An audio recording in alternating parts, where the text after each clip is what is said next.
Bwana, mambo vipi? Anaitwa Souleymane Fofana, kiungo mshambuliaji wa klabu ya ASEC Mimosas ya Cote d'Ivoire ama Ivory Coast. Sasa huyu ni kiungo ambaye amekuwa ana umuhimu mkubwa sana ndani ya ASEC Mimosas kwa sababu amekuwa ni panga pangua ya ASEC Mimosas, lakini amekuwa na mchango mkubwa sana wa mabao pamoja na assist, kwa sababu katika ligi ya Ivory Coast, kwa maana ya the Ivory Coast League 1, ameweza kufunga mabao 12 peke yake katika timu, na ndiyo mchezaji ambaye ana mabao mengi katika timu yake akiwa na mabao 12. Lakini huyo Souleymane Fofana ana assist 5 kama ambavyo nimeweza kusema mwanzoni, ana assist 5 katika ligi kuu ya Ivory Coast. Kwa hiyo ukijaribu kujumlisha, maana yake ana goal and assist zinafika 17 katika ligi peke yake. Sasa huyu amekuwa ni kiungo ambaye amekuwa anahusishwa na klabu nyingi sana za ndani ya Afrika, lakini pia nje ya Afrika. Moja ya timu ambazo anahusishwa nazo ndani ya Afrika ni hizi timu za hapa Tanzania, kwa maana ya timu za Kariakoo.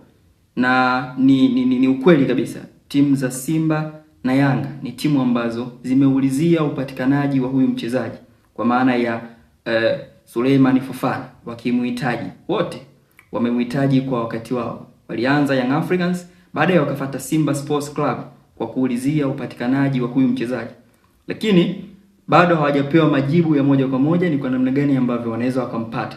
Lakini zipo taarifa ambazo zinaeleza kwamba Souleymane Fofana tayari ana deal nje ya nchi, kwa maana ya nje ya Afrika, kwa maana ya Ulaya. Ana deal katika nchi ya Ufaransa.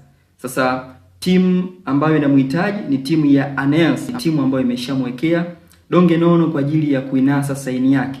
Sasa unakuja kutokea ugumu mkubwa sana katika timu za Tanzania, kwa maana ya Simba na Yanga.